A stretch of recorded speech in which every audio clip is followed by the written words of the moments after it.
दोस्तों, स्वागत है आपका आपके अपने चैनल स्टडी विद आकाश में। और आज मैं आपके लिए करंट अफेयर्स के कुछ इंपॉर्टेंट क्वेश्चंस लेकर आया हूं। तो चलिए शुरू करते हैं। लेकिन मैं इससे पहले आपको बता दूं कि मैं क्वेश्चन के बीच में आपको इंडिया और चाइनीज़ जो अभी जल्दी में झड़प हुई है उसके बारे में आपको डीपली और डिटेल में आपको जानकारी दूँगा, तो लास्ट तक बने रहिए। पहला प्रश्न जो दिया है, मुख्यमंत्री युवा योगायोग योजना के अंतर्गत छात्रवृत्ति पोर्टल किस राज्य ने लॉन्च किया है? तो ये किसने लॉन्च किया है? ये त्रिपुरा राज्य ने लॉन्च किया है। ठीक है, अब ये क्यों लॉन्च किया गया है ये भी आप देख लीजिए, मतलब इससे कुछ रिलेटेड जानकारी भी देख लीजिए। योजना के भाग के रूप में राज्य सरकार अपने कॉलेजों या विश्वविद्यालयों के अंतिम वर्ष में स्मार्टफोन के लिए 14,608 छात्रों को, ठीक है, 14,608 छात्रों को 5,000 रुपये जो है देगी। ठीक है, और ये स्मार्टफोन देने का यहाँ पे ऐसा जो मोटिव रहेगा कि उस पर सकारात्मक जो है असर पड़े बच्चों को। अब अगला क्वेश्चन देखते हैं। अगला क्वेश्चन है, कौन सा देश भारत में कोयला निर्यात हेतु समझौता ज्ञापन पर हस्ताक्षर करेगा? तो कौन सा करेगा? ये आपका रूस देश करेगा। ठीक है, और इसमें किया क्या जाएगा? इसमें भारतीय इस्पात उद्योग की ज़रूरतों को पूरा करने के लिए कोकिंग कोल आयात करने के लिए रूस के साथ समझौता ज्ञापन पर हस्ताक्षर किया गया है। ठीक है, इतना आप याद रखिएगा। अगले क्वेश्चन को देखते हैं। अगला क्वेश्चन है, किसे पीपीआई के परीक्षण और प्रमाणन का काम सौंपा गया है? ठीक है, पीपीआई आपका क्या है? पीपीआई मतलब पर्सनल प्रोटेक्टिव इक्विपमेंट, ये इसका फुल फॉर्म हो जाएगा। अब ध्यान दीजिएगा, पूछ सकता है कि पीपीआई का फुल फॉर्म क्या है, सॉरी पीपीई का, ठीक है, आई नहीं है, पीपीई का फुल फॉर्म क्या है, इस तरह से भी पूछ सकता है। और आपको नासा डब्ल्यूएचओ का तो पता है, आपका आज का कमेंट में आपको बताना है इन एमएएस का फुल फॉर्म क्या होगा। ठीक है, चलिए अगले क्वेश्चन को देखते हैं। ये किसको सौंपा गया है? ये INMAS को सौंपा गया है। ठीक है, अगला क्वेश्चन देखते हैं। क्वेश्चन है, किस राज्य सरकार ने 3 वर्षों के लिए श्रम कानूनों को निलंबित कर दिया है? ठीक, 3 वर्षों के लिए निलंबित किया है श्रम कानून को।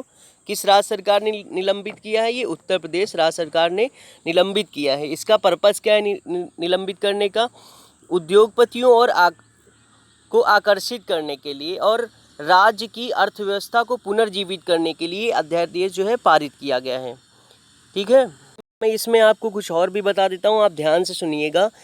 इस अध्यादेश में बधुआ मजदूरी अधिनियम, श्रमिक क्षतिपूर्ति अधिनियम भवन और अन्य निर्माण श्रमिक अधिनियम और भुगतान मजदूरी अधिनियम की धारा 5 को भी शामिल किया गया है। ठीक है, धारा 5 को शामिल किया गया है। अब अगले क्वेश्चन को देखते हैं। अगला क्वेश्चन है, चाइनीज़ और इंडियन सैनिकों के बीच सिक्किम में किस जगह या दर्रे के पास नज़दीक 5 मई को झड़प हुई? ठीक है, तो कौन सा दर्रा था? ये आपका क्वेश्चन इंपॉर्टेंट हो सकता है। ये आपका नाकुला दर्रा है। ठीक है, कौन सा? नाकुला। और नाथुला दर्रा और नाकुला दर्रा दोनों अलग अलग है। आपने मैप देखा होगा, ये है आपका पूरा नेपाल इधर, ठीक है, वो इस तरह से जाकर और यहाँ पे आपका भूटान है। तो यहाँ पे इस कोने पे आपका नाकुला दर्रा पड़ता है और यहाँ पर आपका जो है नाथुला दर्रा पड़ता है। मैं आपको मैप में भी दिखा देता हूँ इसके बारे में। ठीक है, लेकिन इससे पहले मैं आपको कुछ जानकारी दे दूँ कि देखिए, जो फाइट हुई है इसमें चाइनीज़ और इंडियन सोल्जर की जो फाइट हुई, इसमें कोई बॉम्ब या गन का यूज़ नहीं किया गया है। ठीक है, इसमें केवल फिजिकल कन्फ्रंटेशन का यूज़ किया गया है। ठीक है, अब कन्फ्रंटेशन मैंने इसलिए कहा क्योंकि मैं खुलकर इस तरह लात घूसे की बात नहीं कर सकता। इसका मतलब होता है फिजिकल कन्फ्रंटेशन का कि लात घूसे केवल जो है चलाए गए हैं, मतलब झड़प हुई है। और ये घटना हुई कहाँ पे? मैंने आपको बता दिया है कहाँ पे हुई, नाकुला दर्रा में हुई है। और ये है कहाँ पे? ये नॉर्थ सिक्किम में मुगथांग के आगे नाकुला दर्रे के पास में। ये कौन, किसके आगे? सिक्किम में। अगला कुछ देख लेते हैं इसमें थोड़ा सा लिखकर, है ना, मुगथांग के आगे नाकुला दर्रा के पास में। ठीक है, ये आप जो है याद रखिएगा कहाँ पे? ये सिक्किम में है। और दोनों तरफ से लगभग 150 सैनिक थे। कितने? 150 सैनिक थे। और आपको मैं बता दूं कि ये विवाद क्यों है, तो ये जो विवाद है ये इंडिया और चाइनीज़ बॉर्डर को लेकर विवाद है, ठीक। इसलिए इस बॉर्डर को क्या कहा जाता है, LAC कहा जाता है। इस बॉर्डर को LAC कहा जाता है। अब LAC का जो फुल फॉर्म है ये क्या है, इसका मतलब लाइन ऑफ एक्चुअल कंट्रोल, ठीक है, लाइन ऑफ एक्चुअल कंट्रोल। इसका जो फुल फॉर्म है वो क्या है आपका, लाइन ऑफ एक्चुअल कंट्रोल, ये पूछ सकता है, ठीक है, लाइन ऑफ एक्चुअल कंट्रोल। अब आपको याद होगा कि जो है 2017 में भारत और चीन के बीच में एक डोकलाम में टकराव देखने को मिला था, जिसमें 73 दिन तक 73 डेज तक जो है आमने सामने सोल्जर्स रहे थे, ठीक है। और मैं आपको बता दूं कि यहाँ पर जो इस वक्त जहाँ पे चल रहा है मैटर, तो यहाँ पे कोई ज़्यादा पोस्ट नहीं है, कुछ ही पोस्ट हैं, 2 या 4 पोस्ट बनी हुई है जहाँ पे सैनिक जो है तैनात रहते हैं। और जैसे ही भारतीय सैनिक उस पोस्ट से हटते हैं वैसे ही चाइनीज़ जो सैनिक है वो उस पर कब्जा कर लेते हैं, तो उसके बाद से फिर से झड़प जो है स्टार्ट हो जाती है। और मैं आपको बता दूं ये जो झड़प हुई है इसमें चाइनीज़ की तरफ से 11 सोल्जर, 11 सैनिक जो है चाइनीज़ की तरफ से जो है घायल हुए हैं, और 4 जो है अपनी तरफ से, इंडिया की तरफ से 4 सैनिक जो है घायल हो गए हैं या चोटिल हो गए हैं। अब चलिए मैप देख लेते हैं, नाकुला दर्रा और नाथुला दर्रा है कहाँ पे, तो चलिए मैप देखते हैं। अब ये रहा आपका मैप, और आप देख सकते हैं कि यहाँ पर एकदम ऊपर, ठीक है, यहाँ पर आप देख सकते हैं कि यहाँ पे नाकुला दर्रा है और यहाँ पर क्या है आपका, ये नाथुला दर्रा है, ठीक है। और नाथुला दर्रा के पास से ही जो है कैलाश मानसरोवर की यात्रा के लिए रास्ता है, ठीक है। आपको मैं फिर से बता दूं कि नाकुला दर्रा और नाथुला दर्रा दोनों अलग अलग हैं। और एक बात, जो चीन की जो सेना है उसको क्या कहते हैं, उसको कहते हैं चीनी पीपल्स लिबरेशन आर्मी, ठीक है। क्या कहते हैं, चीनी People's Liberation Army, Liberation Army, ठीक है। और अपनी सेना का तो पता है, ये इंडियन आर्मी, ठीक है। अब अगले क्वेश्चन को देखते हैं। क्वेश्चन से बढ़ने से पहले मैं बता दूं, जो भी PCS की तैयारी कर रहे हैं उसके लिए ये टॉपिक बहुत ही ज़्यादा इम्पॉर्टेंट है, इससे क्वेश्चन जरूर आएगा। अब अगले क्वेश्चन की ओर बढ़ते हैं। अगला क्वेश्चन है, किस भारतीय कंपनी ने 14 मई को, डेट याद रखिएगा, 14 मई को राइट्स इशू लाने का ऐलान किया है। तो ये किसने लाने का ऐलान किया है, ये रिलायंस इंडस्ट्रीज़ ने लाने का ऐलान किया है। इस वक्त जो है रिलायंस इंडस्ट्री जो है कर्ज में डूबी हुई है कुछ कारणों से, ठीक है। तो ये उससे उभरने का प्रयास कर रही है, और इसने जो है जियो को भी जो है किसी के जो है अंडर में कर रखा है इस वक्त, मतलब किसी के साथ शेयर कर रखा है, ठीक है।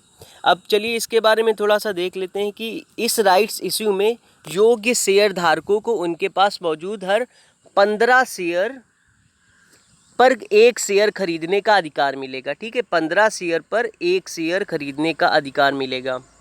चलिए अब अगले क्वेश्चन को देखते हैं, और अगला क्वेश्चन बहुत ही ज़्यादा इम्पोर्टेंट है। अगला क्वेश्चन है, Vijyant at Kargil the life of a Kargil hero नामक पुस्तक के लेखक कौन है। तो इसके जो लेखक हैं वो आपके कर्नल VN थापर और नेहा द्विवेदी दोनों हैं, ठीक है।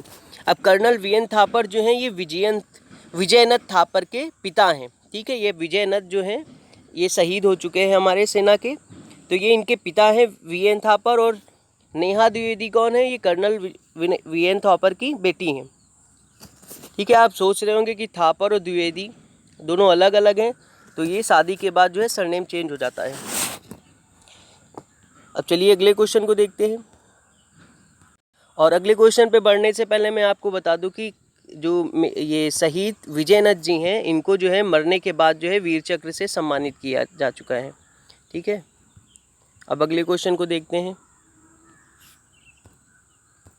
अगला क्वेश्चन है, विश्व तैराकी चैंपियनशिप 2021 कब तक के लिए स्थगित कर दिया गया है। कब तक के लिए, 2022 तक के लिए स्थगित कर दिया है। अब ये 2022 में 29 मई तक जो है ये आयोजित किया जाएगा 2022 में, ठीक है। और ये किसने स्थगित किया है, तैराकी संस्था फिना है, तैराकी संस्था का नाम है फिना, ठीक। इसने जो है इसको स्थगित कर दिया है, और अगले साल मतलब 2022 में जो है 13 से 29 जून के बीच में ये आयोजित किया जाएगा। अगले क्वेश्चन को देखते हैं। अगला क्वेश्चन है, कोविड-19 की वजह से संकट में गिरती अर्थव्यवस्था को सुधारने के लिए यूएसए सरकार ने कितने का कर्ज लेने का फैसला किया है। तो कितना कर्ज लेने का फैसला किया है?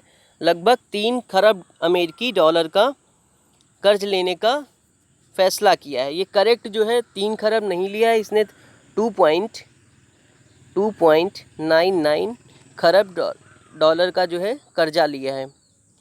अब और पिछले 3 महीने में जनवरी, फरवरी, मार्च में जो अमेरिका की जीडीपी है उसमें 4.8% की गिरावट आ चुकी है। ठीक है, थैंक यू। अगर आपको ये वीडियो अच्छा लगा हो तो प्लीज़ लाइक करिए, शेयर करिए, और अगर अभी तक आपने हमारे चैनल को सब्सक्राइब नहीं किया है तो प्लीज़ सब्सक्राइब कर लीजिए। Thank you.